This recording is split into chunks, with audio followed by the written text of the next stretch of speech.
2023년 5월 8일 테슬라 리튬 정제 공장 기공식이 텍사스 누에시스 카운티에서 열렸습니다. 누에시스 카운티 판사인 코니 스콧, 미국 에너지부 행정관인 캐슬린 호건 박사가 참석했고요.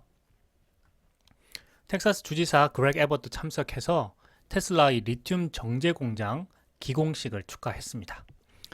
2020년 9월 배터리 데이에서 일론 머스크는 리튬 정제를 가리켜서 돈을 찍어내는 라이선스라고 표현했는데요. 연준이 달러를 무한정 찍어내듯이 리튬 정제는 향후 폭발적으로 성장하는 전기 에너지 비즈니스의 거대한 수요를 나타낸다고 할 수 있습니다. 돈을 찍어낸다고 표현할 정도로 수익성과 수요가 높은 산업이라는 거죠. 2021년 미국 지질조사국 USGS의 발표에 따르면 전 세계 리튬 매장량은 8,900만 톤으로 추정됩니다. 주요 리튬 생산국은 호주, 칠레, 중국, 아르헨티나, 브라질 등이 있고 전체 리튬 매장량의 60%가 남미권에 위치하고 있습니다. 그래서 남미 권역에서는 리튬을 생산하기 위해 외국 자본을 받는 등 개발에 박차를 가하고 있는 상황입니다. 칠레는 2017년까지 세계 최대 리튬 생산 국가였습니다. 하지만 최근에 호주에 1위 자리를 내주고 말았는데요. 호주는 암석에서 빠르게 채굴하고 채굴량을 늘리면서 세계 리튬 생산량 1위 국가가 되었습니다. 그래서 칠레의 보릭 대통령은 국가 주도의 개발을 해야겠다고 마음먹고 있는 상황인데요. 칠레에서 리튬을 직접 채굴하고 있는 미국 기업 알버말과 SQM이 이 상황을 심각하게 지켜보고 있습니다. 칠레는 살라디 아타카마 지역의 염호에서 리튬을 채굴하는데요. 보통 6%의 리튬 농도에 도달하는 시간이 18개월이나 걸린다고 합니다. 소금물이 15개의 연못을 통과하면서 소금은 침전되고 리튬 농도가 높아지는데 이 과정에서 시간이 너무 많이 걸리는 것이 단점입니다. 이렇게 되면 리튬 수요와 공급의 시기 불일치가 생길 수밖에 없는 구조가 되죠. 리튬 가격이 널뛰게 하는 이유가 바로 이 수요와 공급의 시간 불일치 때문입니다. 일론 머스크는 이번 텍사스 리튬 정제 공장 기공식에서 아주 중요한 이야기를 했는데요. 리튬은 흔한 자원이지만 리튬을 정제하는 산업은 부족하다는 것이었습니다. 리튬 정제 산업이 거의 중국에 집중되어 있고 비효율적인 처리 과정 때문인데요. 테슬라의 계획은 이 비효율적인 과정을 모두 제거한다는 것입니다. 바로 테슬라가 개발한 특허 방법 덕분인데요. 2020년 9월 배터리 데이에서 일론 머스크는 새로운 리튬 정제 방법을 개발했다고 발표했습니다. 그리고 이 정제 방법으로 배터리의 가격을 낮추고 출력을 높이는 혁신을 하겠다고 했는데요. 정말 이 놀라운 이야기를 제대로 이해한 사람은 거의 없었던 것 같습니다. 그런데 묵묵히 2년이 지난 지금 리튬 정제 공장 착공에 들어갔고 약속을 지켰습니다. 테슬라 리튬 정제 특허는 이렇게 생겼는데요. 다른 기업들은 보통 점토 광물에 황산 등 산성 용액을 사용하거나 염화수소를 투입하는 방식을 채택하고 있습니다. 이 방법은 리튬뿐 아니라 나트륨, 칼륨, 철, 알루미늄, 칼슘, 마그네슘 등 다른 물질까지 추출되는 문제가 발생하고 있습니다. 이 방법은 순도가 높은 리튬을 추출하기 위해서 수산화 리튬을 정제한 다음에 탄산 리튬으로 바꾸고 또다시 수산화 리튬으로 변환하는 복잡한 과정을 거치게 되는데요. 일론 머스크가 불필요하다고 지적한 것이 바로 이 중복된 과정입니다. 그래서 테슬라는 중간 과정을 없애고 바로 순도가 높은 수산화 리튬을 정제하겠다고 한 것인데요. 테슬라의 리튬 정제 방법을 요약하면 다음과 같습니다. 점토 퇴적물에 황산이 아닌 염화나트륨을 혼합한 뒤에 물을 부어 화학적 반응을 일으킵니다. 테슬라는 연구 끝에 전체 공정 중에서 특히 밀링 단계에서 염화나트륨을 추가했을 때 리튬을 더 효과적으로 추출할 수 있다는 사실을 발견했는데요. 이 방법으로 리튬을 정제할 경우에는 고밀도 고순도 수산화 리튬을 바로 정제하면서 부산물인 석회와 모래 혼합물을 건설 자재로 활용할 수가 있습니다. 자, 이렇게 되면 바로 친환경적인 프로세스가 완성되는 것이죠. 그래서 테슬라는 미국 본토에 정제 공장을 건설할 계획까지 추진하게 된 것입니다. 위치도 정말 좋습니다. 앞으로 테슬라의 기가 텍사스 오스틴 공장과도 가깝고요. 재료를 실어 올 걸프만의 깊은 바다와도 가깝습니다. 철도가 있어서 발효 재료 수송이 가능하고요. 테슬라의 미래를 바꿀 넥스트 젠 모델 2 생산이 본격화될 멕시코와도 가까운 거리에 위치해 있습니다. 저는 이 모든 과정을 보면서요, 정말 일론 머스크답게 기가 막힌 혁신이라고 생각을 했는데요. 이에 반해 다른 기업들은 여전히 과거의 생산 방식을 고수하고 있습니다. 불순물 원소의 후속 제거 과정, 특히 알루미늄을 제거하면서 리튬 추가 손실이 발생해서 전체 리튬 추출 효율이 낮아지는 현상이 발생하고 있고요. 높은 황산 소비와 복잡한 침출 용액 정제 방법으로 인해서 비용 측면에서 비효율적이고 환경 측면에서도 오염물질이 배출되는 단점이 있습니다. 테슬라는 이 모든 과정에서 고효율 친환경 공법을 개발하고 특허를 얻어서 미국의 리튬 정제 공장을 짓는 데 성공했습니다. 미국은 이제 친환경적 리튬 정제까지 해서 대규모 원자재 확보에 나설 수 있는 발판을 마련하게 되었는데요. 이것은 모두 테슬라와 일론 머스크의 혁신이 있었기에 가능했던 것입니다. 사실 이런 혁신까지 오게 된 것은요, 9년 전인 2014년 일론 머스크가 미래를 내다보고 리튬 정제 기술을 보유한 스타트업을 인수하려던 시점으로 거슬러 올라갑니다. 이 친환경적으로 배터리 등급의 리튬을 추출하고 생산하는 방법을 개발한 기업이었습니다. 일론 머스크는 이 기술을 인수해서 리튬 정제를 빠르게 진행하려고 했던 거죠. 그래서 장문의 메일을 이 CEO에게 보냈지만 이 기업이 너무 높은 인수 가격을 제시했고요. 결국 일론 머스크가 단칼에 거부하면서 협상은 중단되었습니다. 일론 머스크는 이후에 외부로 알리지 않고 6년 동안 리튬 정제 기술을 개발하려고 노력했고요. 드디어 2020년 배터리데이에서 혁신적인 리튬 정제 기술 개발과 리튬 정제 공장 건설에 대해 발표했지만 그 중요한 내용의 가치를 제대로 파악한 사람이 거의 없었던 것이 문제였습니다. 그로부터 2년이 지난 후 일론 머스크는 텍사스에 리튬 정제 공장 기공식을 열었고 미국은 세계 최대 리튬 정제 공장을 갖게 되었습니다. 2023년 인베스터 데이에서 아주 어메이징한 이야기를 했는데요.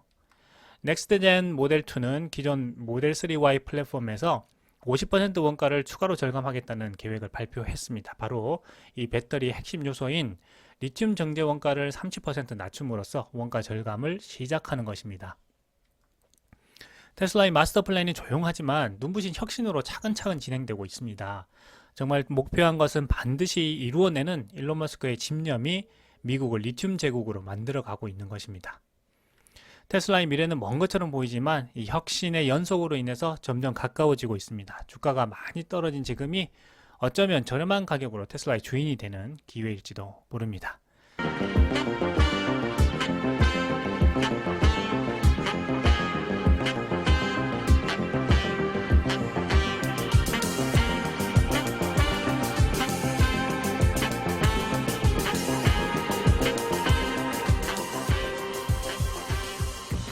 And the capacity that Chile has to exploit these resources is almost limitless. But Chile is actually losing market share to Australia, where lithium is mined from hard rock, and Argentina, where the country is welcoming international investment. Many say that Chile must act fast to ramp production before other countries beat them to it or new battery tech is developed. It's not clear how big a window of opportunity Chile has to take advantage of this white gold. Now, Chile's president, Gabriel Boric, has announced a long-awaited state-led plan for the development of the country's lithium industry, in which private companies will be required to partner with the government to further develop the country's vast resources. Lithium stocks slumped on the news, as many fear that the plan will deter private investment. When you are asked to make the investment, to take all the risks, but without control of the profits and without control of the company, that's not the way people used to do business. But Boric has a lot of considerations to balance, as the effect of brine mining on ecosystems and water supply is a constant concern and open question, as there's just not enough research to fully understand its impacts. Chile's indigenous communities, though, have traditionally opposed mining. Sé que el litio es necesario para el mundo, pero a costa de que se sequen nuestro terreno, nuestro lugar. El salar es como un gran árbol de vida para nosotros, es como un corazón donde fluyen todas las aguas, superficiales como subterráneas. Es nuestro pequeño mar Licarantay y está siendo afectado. There are only 2 lithium companies operating in the country today: North Carolina-based Albemarle, the largest lithium producer in the world, and SQM, the second largest producer. CNBC visited Albemarle's lithium plant in the Salar de Atacama, where we spoke with the company and community members alike about this pivotal moment in Chile's history.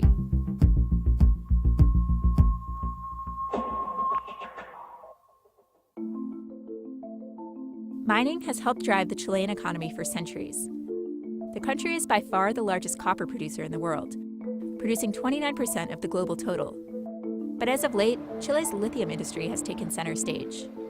In 2022, the exports of lithium were around $7.7 billion, which is more than 8 times that the exports that we had during 2021. That's not because Chile is exporting that much more lithium, but because the price of the metal rose so high last year. Here in the salt flats of northern Chile, near the border with Argentina and Bolivia, lithium has been mined since the 1980s, before lithium-ion batteries were even commercialized. So in the 80s, lithium was used primarily, it's used in greases to make the grease more viscous. It's used in ceramics, it's used in glass. It's used as a medicine as well for bipolar and for depression. Today, where the demand is really coming from is from electric vehicles. Your smartphone uses several grams of lithium. An electric vehicle battery uses about 60 to 80 kilos of lithium. Extracting lithium from brines is a fairly straightforward but lengthy process. First, mineral-rich brine is pumped to the surface. Once it's at the perfect point, chemically speaking, then we'll pump this brine from here over to pond 15, which is the first pond of our 15 ponds. As the brine moves through all the ponds, a variety of other salts precipitate out, leaving behind increasingly large concentrations of lithium. Here at Albemarle's Salar plant, it takes about 18 months for the brine to reach 6% lithium concentration, after which the liquid is transported over 150 miles via truck to Albemarle's processing facility in Antofagasta, which we also got the chance to visit. Typically, we send between about 24 and 30 trucks every single day. Here, lithium is further purified into battery-grade lithium carbonate, which looks and feels just like powdered sugar. Chile was the largest producer of lithium until 2017, when it ceded the top spot to Australia, where the country has acted quickly to ramp up production. In 2022, Australia produced about 47% of global lithium supply, while Chile produced about 30%. Now, some people are even talking about Argentina taking away the second position that Chile has now as the world's second largest producer of lithium, because Argentina has all these projects in the pipeline. While Argentina has thrown open its doors to foreign investment, Chile has not. Though the country is typically viewed as one of the most neoliberal free market economies in the region, lithium in Chile is heavily regulated. That's because former dictator Augusto Pinochet categorized it as a strategic resource in 1979 due to its use in nuclear weapons, allowing the government to restrict its extraction. Albemarle and SQM partner with Corfo, the Chilean Economic Development Agency, to develop lithium resources, while the Chilean Nuclear Energy Commission oversees quotas and exports. Up until now, companies could theoretically apply for a special license to mine on their own, but this has never been granted, and no new lithium mines have been opened in decades. Albemarle and SQM are the only games in town. Those companies pay high taxes and royalties. They have to sell a certain amount of what they produce domestically at below market rates to subsidize other industries that may develop that use this resource. So it's a very heavy hand of the state and a great reluctance to allow other players to enter the sector. We're paying the highest commission in the world to extract lithium here in the Salar de Atacama. So 2022, we will have paid the Chilean government over $600 million in commission. Though many in the business community aren't exactly thrilled by President Boric's new plan for a state-controlled lithium industry, the new framework will likely provide private players with more opportunity to enter the market and explore resources beyond the Atacama than has existed in decades past. It's helpful that it looks like Chile will be welcoming new investment in its lithium sector and that it is now formally in favor of new projects. And we haven't seen new projects in a very long time, despite the massive reserves of lithium that Chile has. In that sense, it's a positive development. The new, long-delayed national lithium policy represents a compromise of sorts between the two wings of President Boric's governing coalition, which is divided among leftists who hope to see full nationalization of the industry and a more free market wing that wanted to see private industry take the lead. Nuestro desafío es que nuestro país se transforme en el principal productor de litio del mundo, aumentando de esta manera su riqueza y desarrollo, distribuyéndola justamente, al mismo tiempo que protegemos la biodiversidad de los salares. Boric himself is a leftist who took office last year. At 37, he's one of the world's youngest leaders, and environmental and climate issues were central to his campaign. The plan he presented calls for the creation of a Chilean national lithium company, which will partner with all private companies looking to enter the sector. A lot of people referred to it as a nationalization of the resources. I don't think that's quite true, but certainly it's a bigger role for the Chilean government than the private sector would like the Chilean government to play. Cruz says that the initial impression was that the state would take a majority share in these public-private partnerships, but the administration has since walked that back. The ministry explained that when they're talking about control, it's not necessarily to own 50% or more of the company, that there are other ways to have control, like shareholders agreements and so on. We were also explained that this control is only in those projects that the government will define as strategic projects. So it's not something that will be for all the joint ventures for the exploitation of lithium. What exactly constitutes a strategic project remains to be seen. The new policy does honor the existing mining contracts that Albemarle and SQM have with the government, though, which expire in 2043 and 2030, respectively. But Boric says that he plans to negotiate with the two companies for the state to take a stake in their operations before their contracts expire. SQM is reportedly set to begin talks with the government in the next few months and is investing $2 billion into sustainable technologies to meet the new plan's environmental goals. The company did not respond to requests for comment. Albemarle said in a statement that we expect no material impact as the Chilean government made clear it will fully respect existing contracts. The company said they will continue to collaborate with the government moving forward. And when we spoke with Lenny Pisanio in January, she said that Albemarle supports the public-private partnership. We're incredibly supportive of the Chilean government's aspirations to develop this national lithium company. We're also quite interested in partnering with them because, of course, we've got more than 40 years experience here and certainly know how to work with brines. The new policy won't go into effect immediately. First, it has to be approved in Congress, where Boric has struggled to pass legislation. His party doesn't have a majority, and Congress recently shot down his major tax reform bill. That blow came on the heels of Chilean voters' overwhelming rejection of a progressive new constitution last year. Chile's mining minister acknowledges that it will take years to get the national lithium company up and running. So in the meantime, two existing state-owned companies will be in charge of handling all new lithium contracts: copper giant Codelco and minerals company Anami.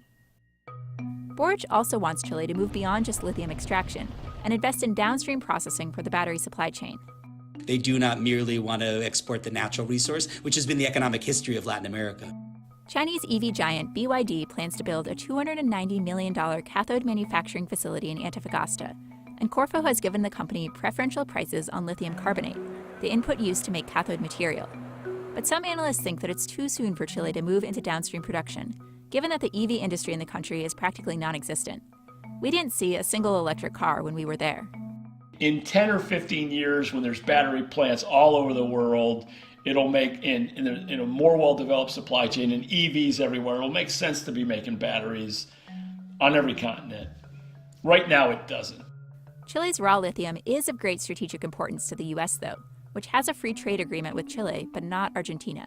The U.S. has determined that it needs to have a domestic battery and electric vehicle industry, and it's not going to have one unless it gets access to plentiful supplies of affordable lithium. And right now, its best bet is to get that lithium in places like Chile. Unfortunately for the United States, it's not the only country that's realized that. And the Chinese are investing heavily in places like Argentina and Chile to get their hands on lithium to produce their own batteries and electric vehicles. And so this great power competition between the United States and China is really playing out in the lithium sector in Chile's Atacama Desert right now as we speak. And Chile's new policy could end up being favorable to the Chinese, as Cruz expects that the country's state-owned companies will be some of the first new entrants into this market.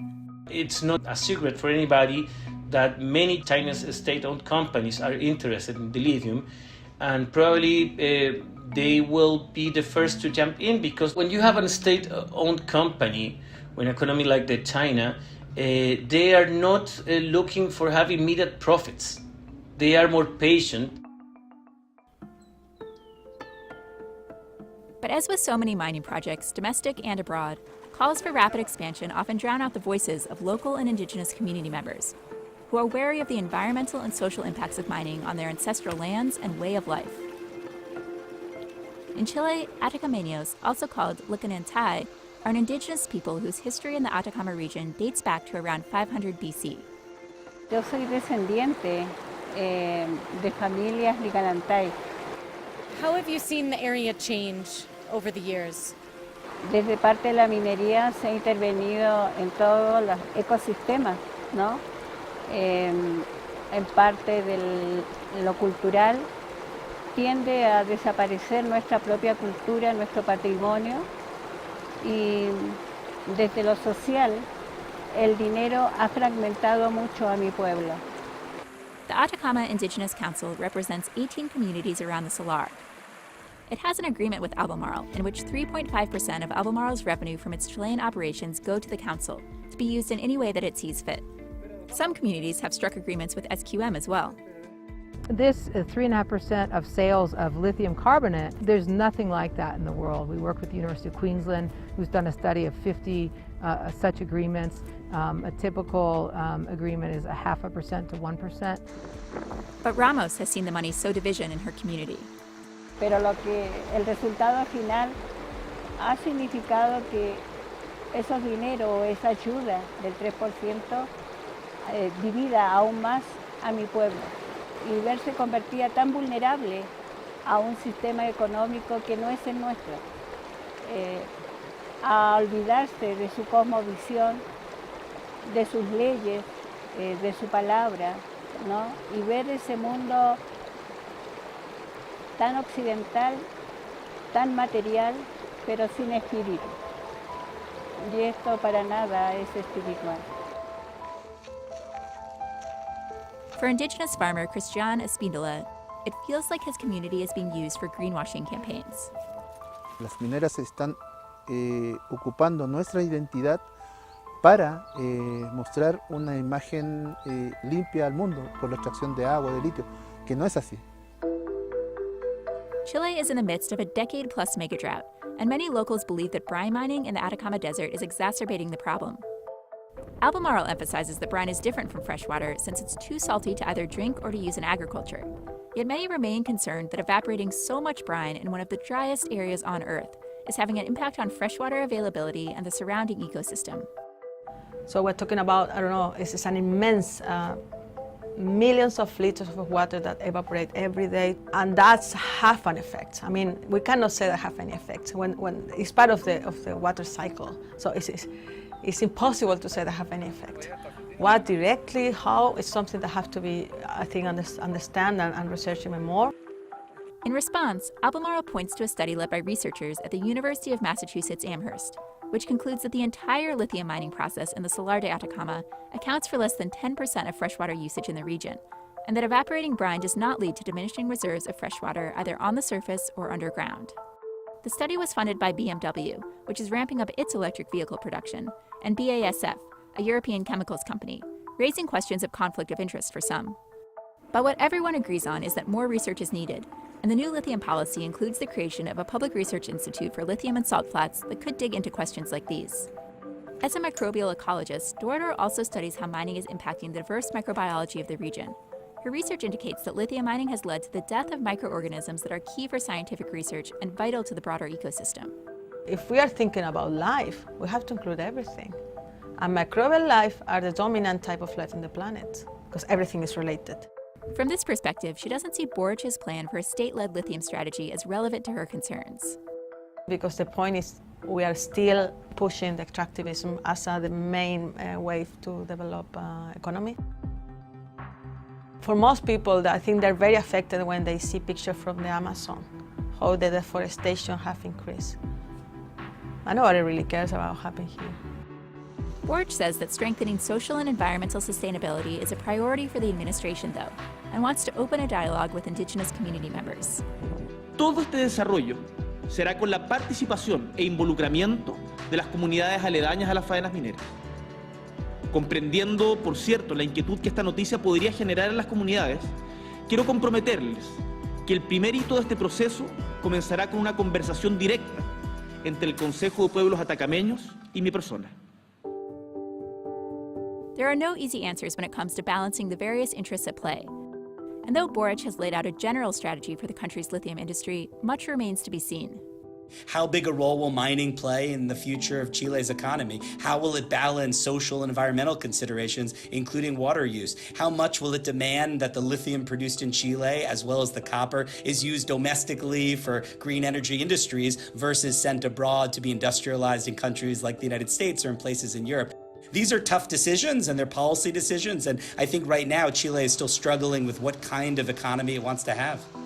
Many are still anxiously awaiting more specifics on the national lithium strategy and how much control the state will actually exert. The devil is in the details. The main problem here is that we are losing time. We were waiting for a sound policy with answers and not something this blurry that is only creating more questions. And time is short. Chile has a small window of opportunity, which is what, 10 years, 15 years? That's because as battery recycling technologies improve, less lithium-intensive battery chemistries are explored, and other countries ramp up production, the need to vastly expand lithium mining in Chile will not last. Of course, that's welcome news to the many that view the mines as an unwelcome intrusion. Siempre he soñado que crean los científicos que desarrollen algo que sea mejor que el litio y dejarnos tranquilos. In the meantime, though, companies like Albemarle and SQM are working to maximize efficiency at their existing plants. The fastest way that you can make significant change is by what we call sweating the assets, right? So we doubled the capacity of our conversion facility in Antofagasta. We've built we're completing construction of the Solar Yield Improvement Project, which will allow us to increase production by 30%.